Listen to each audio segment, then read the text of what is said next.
You're still gonna have some days when you're gonna cry. I remember when I cried one time when I had. You cried? Yeah. Ah! I had like. One lady told me that this business will cut your throat and you have to have thick skin. You just to relax. Yeah, it's boring and annoying sometimes. Every single realtor would like to tell them why today is the best time to buy. Then you just like, hey, today we'll tell about why it's good to buy. What's up, guys? We're back doing a podcast about real estate. We got Julia today with us. She's been with us for about maybe a month, but she's very active on social media.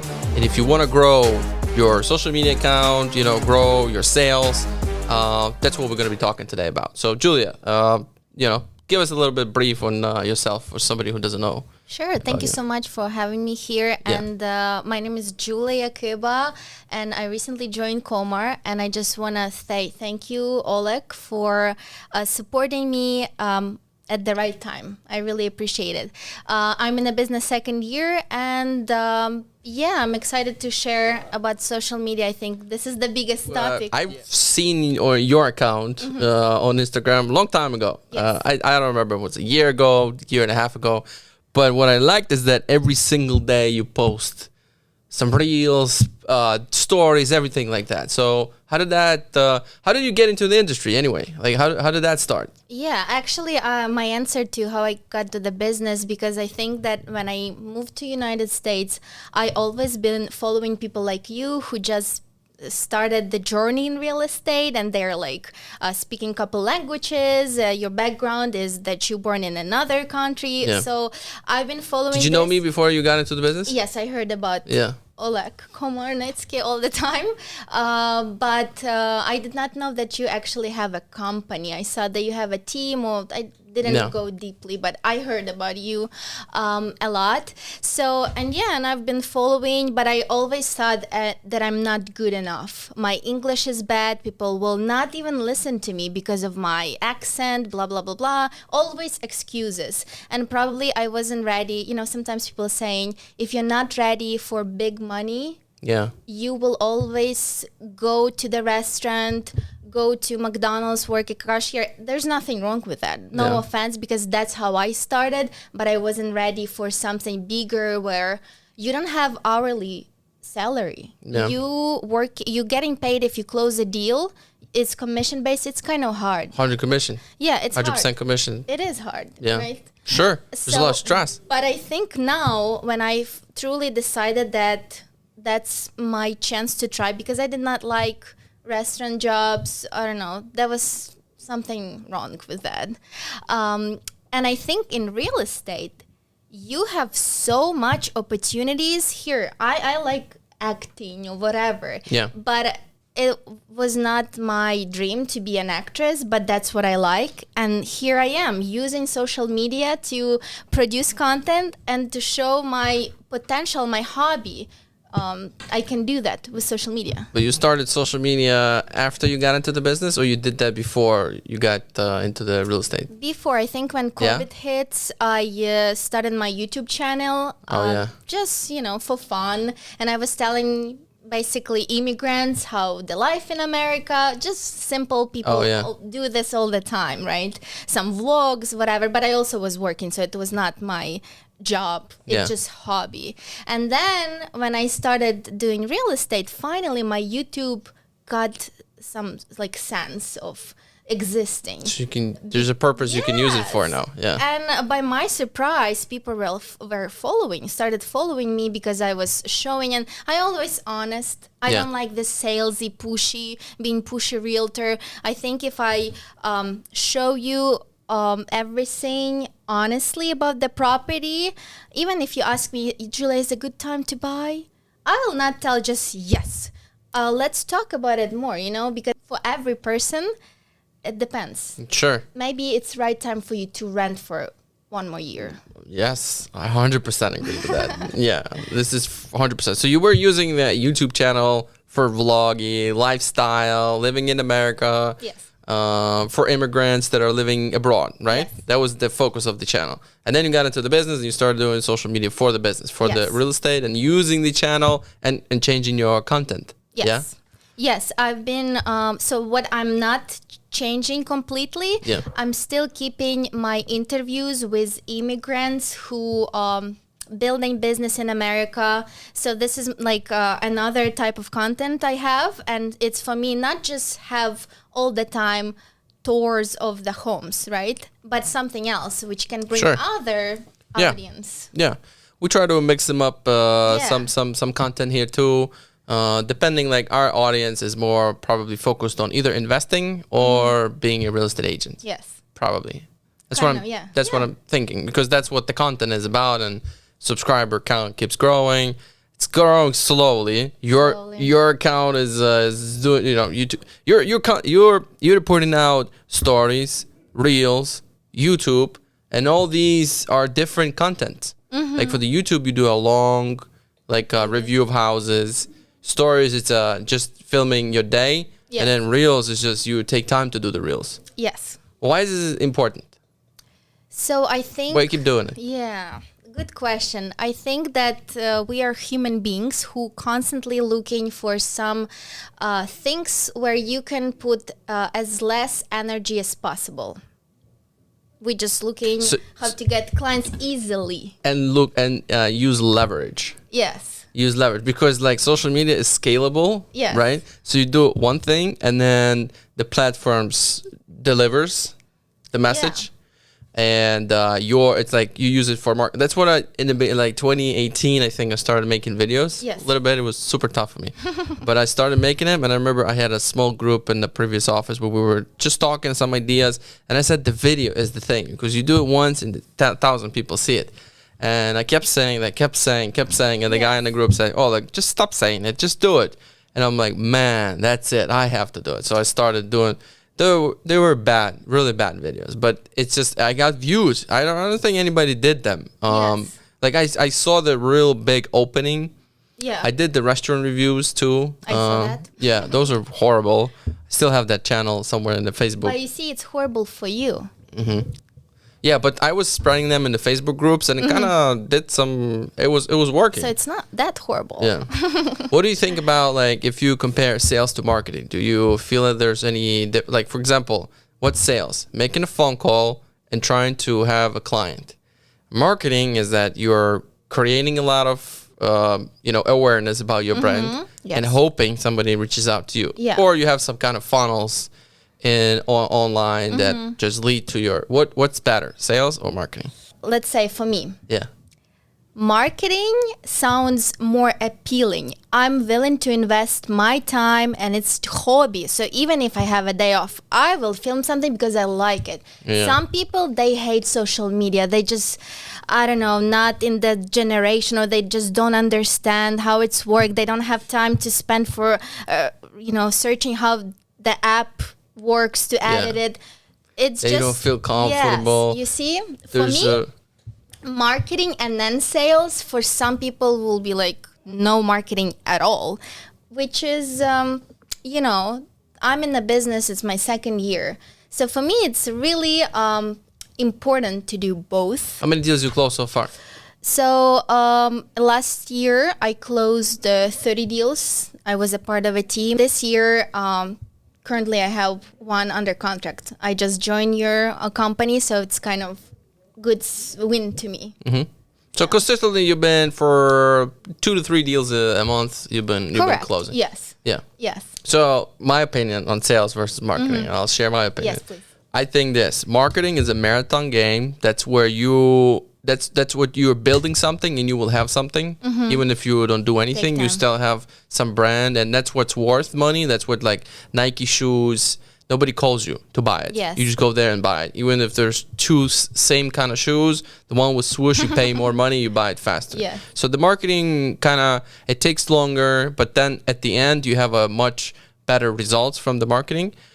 But in the beginning, you still have to do both, because sales is like, you can make money today. When marketing is probably a lower chance, but in a couple of months, you're going to have a better chances of producing leads and clients from marketing. Yes. But with sales, you train your skills, communication skills, and you create discipline, and you might get a client today. Right. So in the beginning, it's like you have to do both, and then you might, if you don't feel comfortable with maybe sales, like making calls, following up a lot with strangers or cold leads, then you can put that aside and then just have and focus on that. When was the first client you received from your social media? Was it fast? It was pretty fast. From what I remember right now, the one's kind of fast and easiest sale I ever had that people reach out to me on Instagram. Yeah. They came to my buyer consultation, which I have for free. And then next day, we saw 3 or 4 properties. They put in contract and we got the deal. And it was maybe in February, so like within 6 months, I would say, that people started reaching out to me. 6 months in a business while I was doing constantly the social media. But you're not only doing social, you're making calls too every day, right? Yeah, I started. Yeah, I started doing them proactively. I think it's really mindset also important, and I believe right now I have this mindset because I wanted to build my business. I want for people to have an opportunity to see what Julia Kyba is, who is she, and I'm reaching out through social media and phone calls. And I think it's important because, as I said, people's brain wants to find the easiest way. And I feel like when you're struggling sometimes, there is growth over here. And I'm struggling sometimes doing phone calls because I hate rejection. I'm not trained to that people say no to me. So it's really hard. But also, I spoke today with 60 people, not 60, I called it like say 60 people, and I spoke to 14. Maybe one gentleman yelled at me, but it was also not yelled at me. He just was upset that I called. Yeah. Was there a good one in that call session? Yeah. I have people like calling back to me because I'm leaving voice messages. I think whatever works for you, you have to pick couple things, not just, I will do door knock. Do couple things and see where you active more. What's working. That's what always I've had in my business is selling, and I'm looking at the pipeline. Any moment I'll see this client comes from this avenue, this from this avenue. So you have a bunch of avenues. Sometimes people think, everything is coming from the Facebook. This is a majority of my lead source. It's a Facebook, but I also got a radio. I also make calls. I also have all sorts of leads. And sometimes I get assigned calls on my listings, so that convert into the buy leads and stuff like that. Right. It's just combination of things. But you can't be spread too thin in the beginning. You have to kind of focus a little bit and put discipline into it, and maybe like spend there for another 6 to 9 months. Maybe sit there and work on your skills, because sometimes you can be making a lot of calls but maybe you're not converting, but that also depends on your skills. You're not as good, you scare people off on the phone probably in the beginning. It took me so much time to get comfortable making a call and have somebody picking up, and you start worrying. And then it's just for yourself just to be calm and here I'm calling too, and then they feel also, you're relaxed, so I gotta relax too. You're not trying to sell me something. It's funny that actually whenever I'm in the office, I'm 100% more productive than I'm at home, which is kind of weird that I have to drive here in the morning to be productive. Yeah. Isn't it wild? Yeah, when I just started in the business, every day I was just at the office. Yeah. Before the manager would come into the office at 9, I would always be there first. Put the coffee going. And he was like, before you come into this office, I was the one who's doing it. Now you're doing it. And I was writing a bunch of thank you notes. Every time I make a call, if I connect with somebody, I'll write a thank you for your time, put my business card, mail it. You see, you wanted to do this. Some people, they spending so much time overthinking and finding this magic pill. Yeah, which doesn't exist. You just have to do something consistently. You have to grind and eat dirt for a year. That's the reality. Yeah, if you want to get going and going fast, you have to do the tough stuff. Yes. You're making the calls for an hour. You're probably in the back of your mind thinking this is just a waste of the time. Sometimes yes. Yeah, but you don't know what's going on behind the scenes. You're training your skills. Yes. Your skills get better. Sometimes you keep hearing no, and then you say, as somebody says, I want to sell. You're not ready for this. Yes. You don't know what to say. That's you know, right. that's why you need to go through 50 no's, then you hear yes, then you have to go through 50 yeses to know what to say to a yes. You know, Right. so it's just social media is great. And I remember like when I was just starting to do the social media, there was already content on YouTube about it, and everybody was like, how do you bridge the gap between people noticing you and reaching out to you? What do you have to do in order for people to know about you? And then if they have interest in real estate, how do you make them to call, or what do they need to fill out and stuff like that?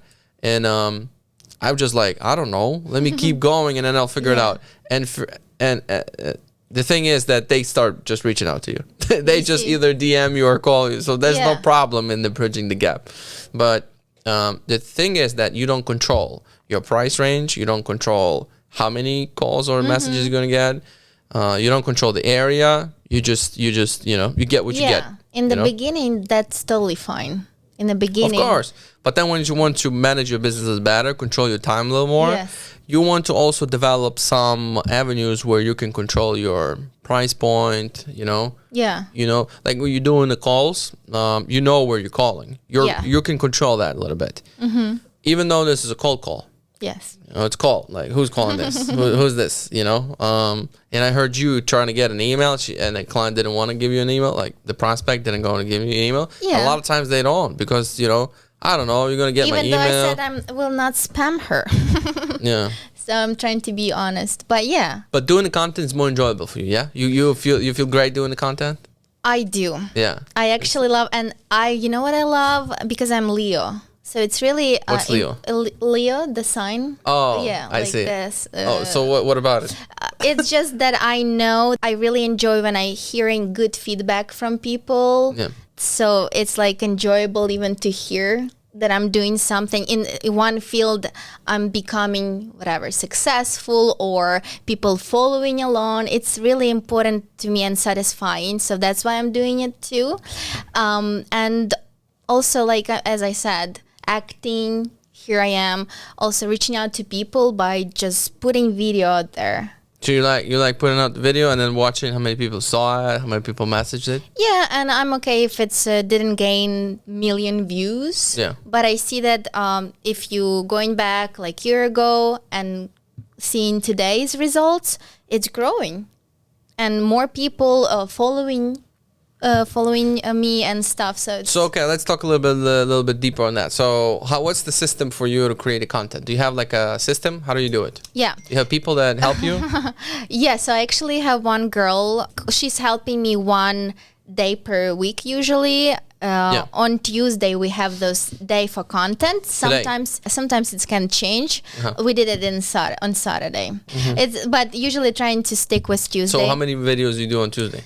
Depends. Like last week, we came together brainstorming ideas. We weren't really prepared, and something just went wrong. And we did a couple weeks. Do you argue? No.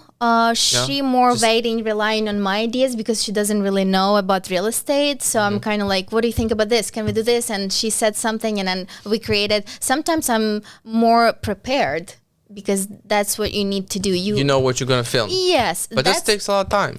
It is. But I love it. So when I'm eating, I can watch ideas, you know. How do you save them? I can, write in text messages saved for me, like reminders. Or I just saving a video. And, and like, okay, I will be back to that tomorrow. We will create something similar. So it's all over the place. It's all over the place. Yes, I would say that it's chaos at some point. So it doesn't have to be organized. It can be chaotic. It can be all over the place. Whatever works for you, to messy, be honest. Yeah. But in the beginning, so I started working with the girl who's helping me once a week, maybe 4 or 5 months ago. But before, my videos were kind of easy to make. So you go on, Reels on Instagram, you just save the audio and you're trying to create whatever that creator created. So you're just copying. Yeah. I like it more now when somebody's helping me and we creating this longer. So what's your criteria for a reel? Is there any specific criteria or just whatever feels fun and trendy? Yeah, I would say trendy and what I think that I would like to tell people, I'm kind of trying to go in that field and see what we can do about it. Or I love to tell stories. I love to show people what's inspection look like. It's just experience, as well as property tours with voiceover.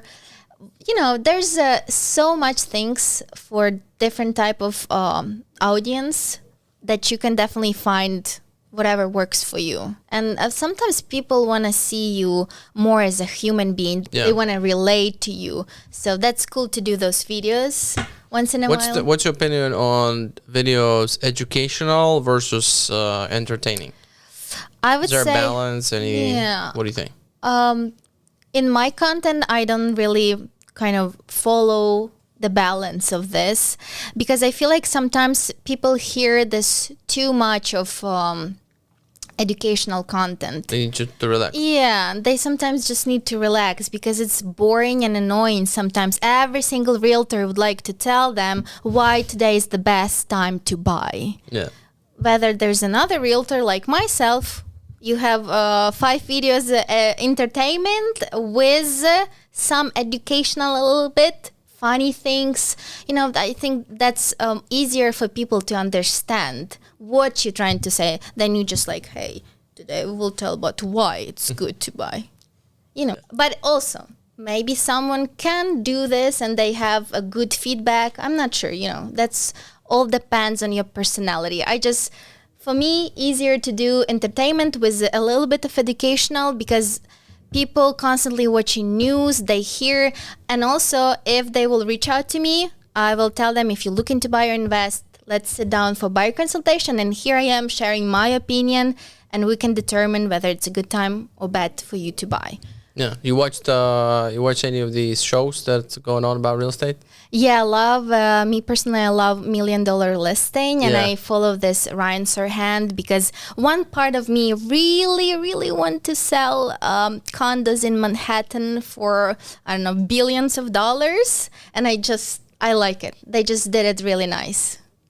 Yeah, that's how I found out about him and went to New York in 2018. And also, I think that because we were talking about content a lot, there's so much content from top producing realtors out there who giving out for free scripts, how to talk to people, whatever you are interested in, how to make social media, how to lead gen. And I'm like, for example, I'm cooking and I'm watching cold call scripts. When somebody cold calling, here I am, not really. Me too. Yeah, you see? Yeah, I don't do that anymore. But when I was learning about it, I would just put somebody making calls, and I would do something else. Always pick up something, you know. It was just something that you want to get good at, and it's not progress. Like and it's not like I don't look at it as a work. It's just part of me now. Yeah. You know?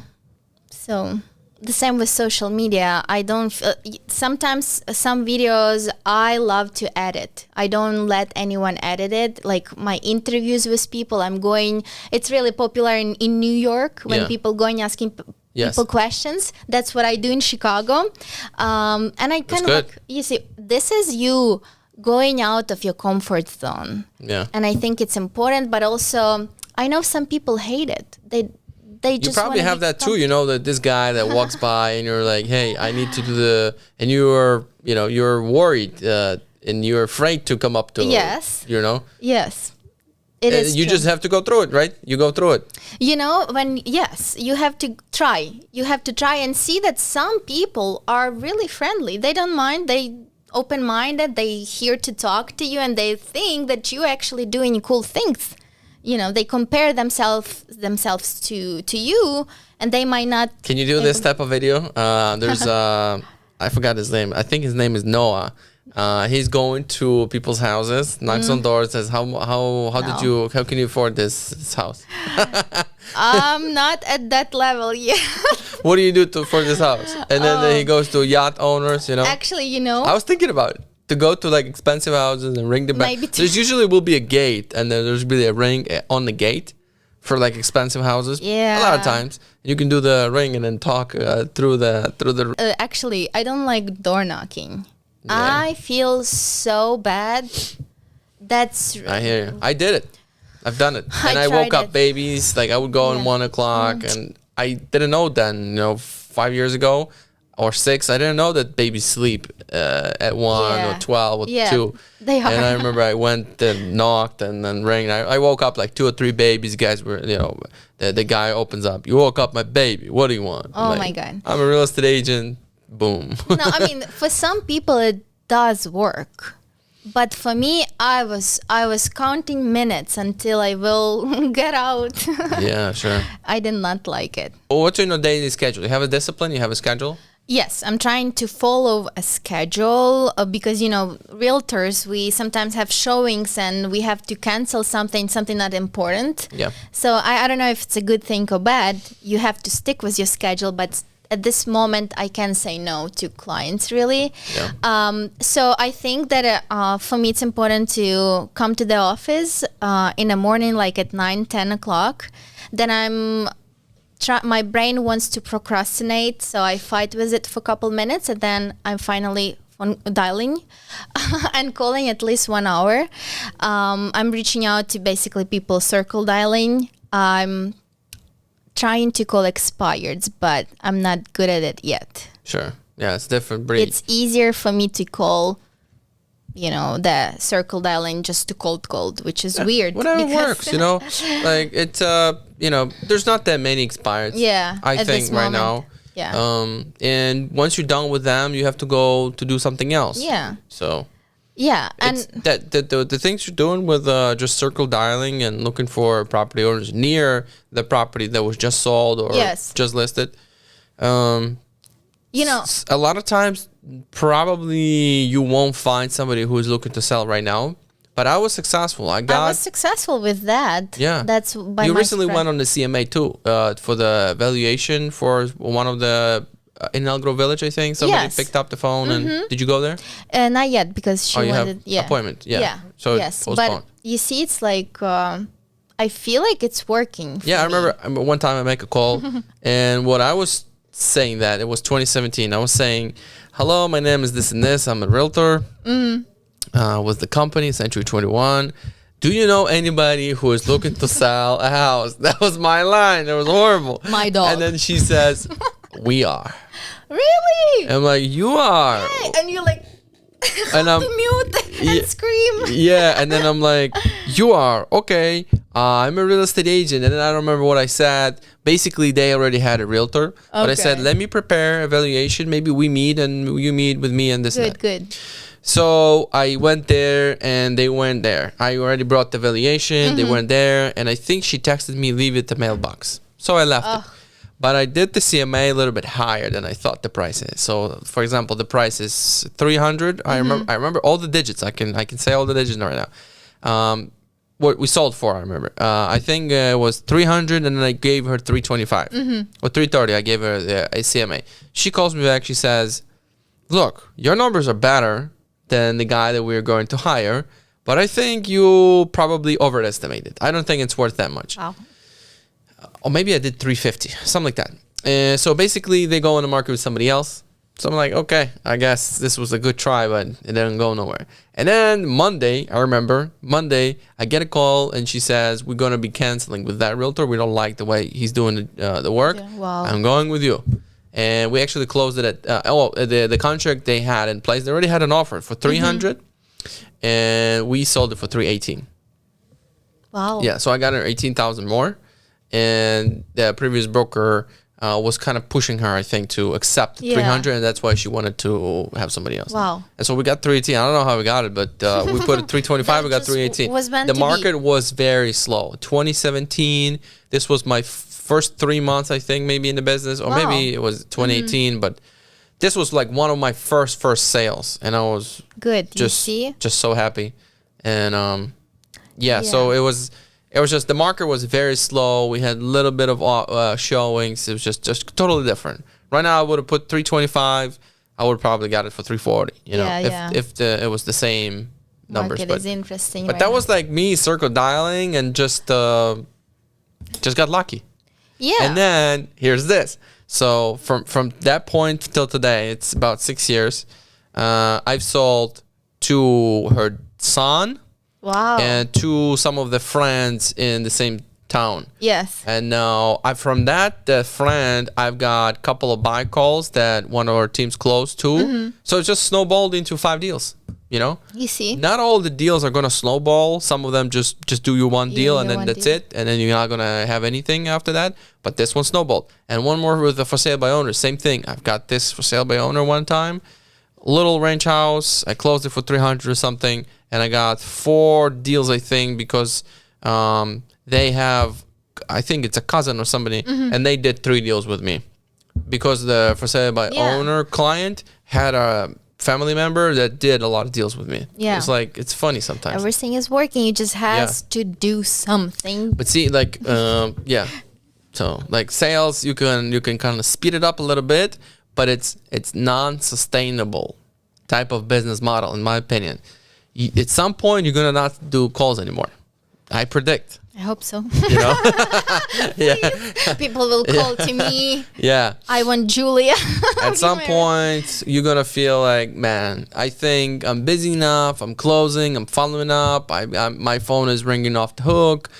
I don't have time to make calls. And that's going to be just going like that. And that's when referrals, the team right? building will start happening. Yeah, that's what happened to me. I stopped making calls. But now I'm making still calls, but like to a specific and like I know what I'm looking for. Yeah, you have other duties too. Oh yeah, talk about CEO. that. I have so many plates that I'm juggling. Real estate is all about wearing different hats. I think that's you guys already were talking about. I'm you're talking about having a lot on my plate. I also had just to book a termite inspection on one of our new construction because it's a VA loan that needs to have a termite inspection. Yeah. I was the one who was booking it, and I said I'll pay for it, because that's something that came up. And I said, okay, I'll pay for it. Yeah. Ordering a termite inspection, updating Facebook posts, doing a podcast, then there's an issue there, and missing check there, it's all over the place. Yeah, no, that's... and then for realtors, same thing. You on inspection, you are consulting on... Closing, buyer consultation, calling, transferring comment bill. Yeah, I mean, that's wild, but I kind of like it. Where are you going? Where are you going with this real estate thing? You have a goal or no? I think... You want to do 100 deals a year or no? I do. Yeah? You have a goal like that? My goal for this year is 35. I want to be realistic. Want to stick with that. 35 deals in 12 months. In 2018... No, 19 I did, 36. 36. Yeah, so 35 deals, and I also would like to be investor myself in the near future. Sure. And my husband to together do things. And I want to try, flip the house. I want to try to have a renter. I want to try everything. Flip the house? You sure? Yes, I want it. Yeah. I've done some flips too here and there. I bought the property with intentions of keeping it as a rent, as a buy and hold rental property. I fixed it up, and then I'm like, I'll sell it. Oh, you so see. I had a couple times like that, but it was just unintentional. Oh, that's the word, unintentional flips. I don't like them. It's just a lot of work, and then you got the check, and then you have to do it again. I just want to see before and after, and sure. kind of it's see fun. for how much it sells. It's just you start try flipping, and then you start building. Yeah, I would love to do that too. I mean, build? Yeah. I don't know. For me, real estate give you so much opportunities. It doesn't matter, just you have to try something and not complain. And then for you, the content maker person, you're going to be filming all the process. It's so fun. Before and after. We did with Carlos a couple of before, where I had a condo that I had to do the full rehab. We do a video before, we do a video after. Yeah, and also, cool. For my YouTube channel, because I'm speaking there another language, not English, to reach out to more Eastern European countries. And I feel like some people who planning on moving here and they have money in their country, they don't even know that they can invest here, that they can have a loan without even credit score. They don't need it. They just need 25% down at the most parts. So it's really nice to educate people as well and see what you're doing, and some people would like to try it out, or at least to see that there's an opportunity to do so. So when you got into the business, were you expecting something else or no? You expect it would be easier? I heard I was watching a lot of videos. Everyone was telling how kind of you can burn out easily. You don't see results for months. And if you don't have a support behind you or savings, it can be really tough. I came maybe from a little bit different background because I had a husband who was kind of working. He had normal job, what I would call, right, where you have salary. But also me mentally, I have to make money. And if I don't see any results, it's heartbreaking. So I was preparing myself too. I had some savings on my card and then I was just like, let me try it. But is it tougher than you thought or no? Yes. Yeah? One lady told me that this business will cut your throat and you have to have thick skin, which I was like, I'm kind of like, I don't know, polite and I open to people. And when somebody telling you this, you're like, oh my God. So now maybe it's take a little bit longer time for me to build this thicker skin and just be more like change my mindset too. Because, I love to do this, so I need to be flexible with this business. You're still gonna have some days when you're gonna cry. I remember when I cried one time when I had. You cried? Yeah, I had like 4 listings, and everybody would sell listings, and I couldn't put the listing on the contract. I remember going to my condo 2017 or 18, and I just start coming. It was just like It's just why everybody's selling their listings and I can't, and it just was, you just have to go through it. It's just the road, I mean, I just, I just don't like the way this business is built, I guess. Why? Because, those brokerages, you have to pick the right brokerage. You have to negotiate your commission with the brokerage. And then there's so much involved and you're just trying to do your business, just trying to work, you're just trying to earn money, for your family. And there's so much things which coming from different, sides, everyone trying to get you. It's just the experience that you had, Yeah, maybe. Did you hear that the amount of agents is reducing? Reducing? Yeah, I just heard the article that the NAR membership is coming down. That agents are leaving the industry. It's not much right now. It's like 0.6%. But they are saying that by the end of 2023, early 24, there's going to be 25% of agents will leave the industry. I heard because about it. Because of high interest rates, low supply, hard to get your offers through, and hard to get the listing. Yeah. Because there's a lot of agents competing for the listing, a lot of agents competing for my offer to be accepted. Yeah. So it's like it's really tough right now. It's tough, and especially if the agents we're talking about are part-time. I think it's really hard to keep.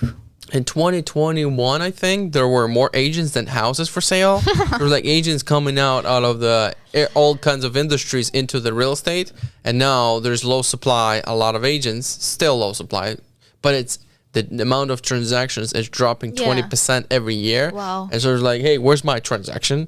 I got nothing. Okay, I go get a job. That's right. I mean, just it's all changing. Yeah. Are you freaking out or no?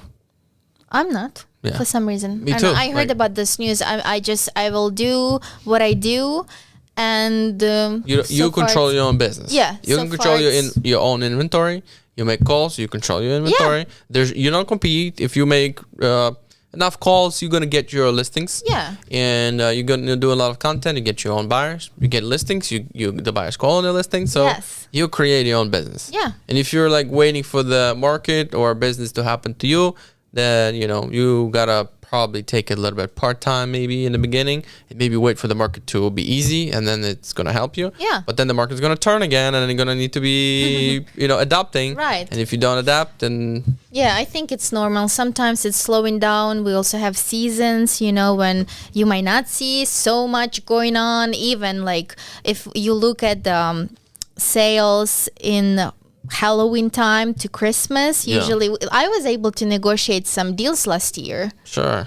Of that time. So and it's also less properties on the market for sale when holidays, and it's always something happening like that. Yeah. Business slowing down, going back. The same with prices. We'll be all good as long as we understand that we're in the driver's seat. Yes. Yeah. All right. I guess that's it. Okay, Julia, thanks so much. Thank you for having me. Thanks for a great episode. Guys, if you have any comments, questions, Julia is all over the place. She's on Instagram. She's on Facebook. She's on YouTube. Find her. What's the YouTube channel name? You got 2 YouTubes. What's the one that everybody should go? Julia USA UA. It's like Julia USA UA. Yeah. Yeah. All right, find it there. And then if you have any questions or comments or likes, don't forget to put it here. Subscribe, thumbs up, everything. Follow for more. Follow for more. Yeah. Thanks so much. See you later.